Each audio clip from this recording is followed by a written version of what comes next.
Menfulness MANual has been put together by people who've been through tough times and they want their experiences to help you. They're part of York Menfulness, which is an inclusive social community for men in the city. And Sam Watling is one of the trustees and he's with us now. Sam, thanks for coming on the programme this morning. Where did the idea for the Menfulness MANual come from?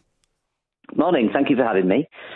We've got a WhatsApp group, sort of a support network, which has been crucial during these socially distant times. And somebody asked, Jack, one of our founders, asked, what do people do to keep themselves in a good place? I think he'd read a girls' magazine that had sort of said one of his wife's magazines that was asking, sort of giving well-being tips, and he realised that men don't often get that sort of thing. And so, we decided to sort of just all start chipping in what we did to keep us in a good place.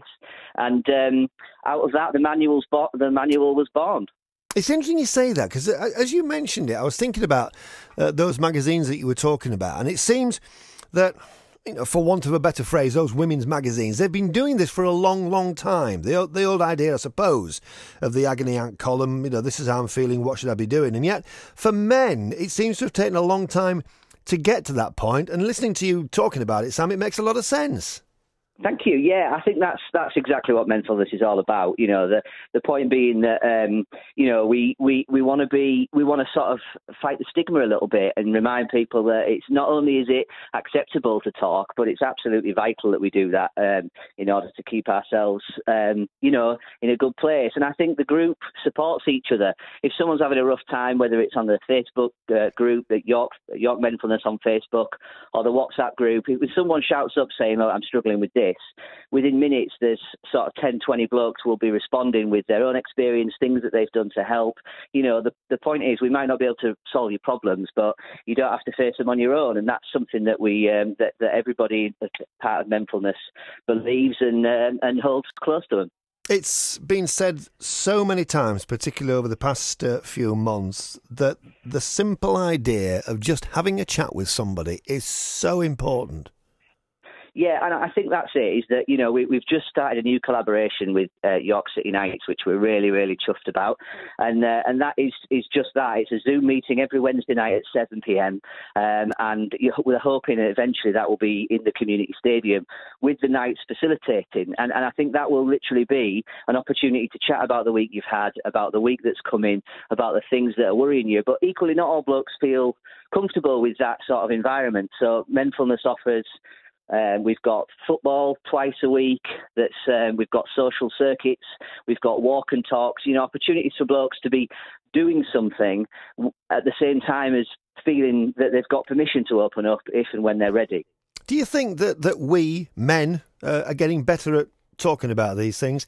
Because for many years it just didn't seem the thing to do, did it? You bottled it up and you carried on manfully for all sorts of reasons, right or wrong, and said, yes, I'm fine, everything's okay, when actually what you wanted to do really was to open up and say, I'm struggling and I need a bit of help. You know what? I think you're 100% right. We're in a much better place than we were. Men are feeling a bit more empowered and realising that showing a bit of vulnerability now and again is not a weakness. But the truth is that our hearts go out to the family and friends of Dan Myers and reading what his mum said in the paper. That you wouldn't keep it quiet if you'd broken your arm. She said, don't suffer in silence. There's no need for that. And I think that's, it really touched us, did that, because the truth is that there are still so many men that do feel that they need to sort of man up and get on with it. And I think that is still, it's still a big problem. And so we're doing our little bit to support that. And we do thank you for the help that you give us in getting our messages out there. You're very welcome. Talk me through some of the top tips then. I like the idea of 20 top tips for feeling tip-top. So just talk us through some of them, Sam. So, everything from diet, getting the right sleep, exercising, everything through to making sure that you're getting your own social media algorithm right, following the right people and blocking the sort of messages that are not good for your mental health. right the way through to talking, meditation, just connecting with other people, doing your little bit, volunteering, etc. If you want to have a look at it, we're hoping that these things will be around in all doctors' surgeries and in community venues across the city. But we've also got it on our website, menfulness.org, under the support, so you can download a copy, or the pictures are up there on the site. So if you can't get hold of a copy straight away, but you do want to have a look or print your own, then please do check out the menfulness.org website.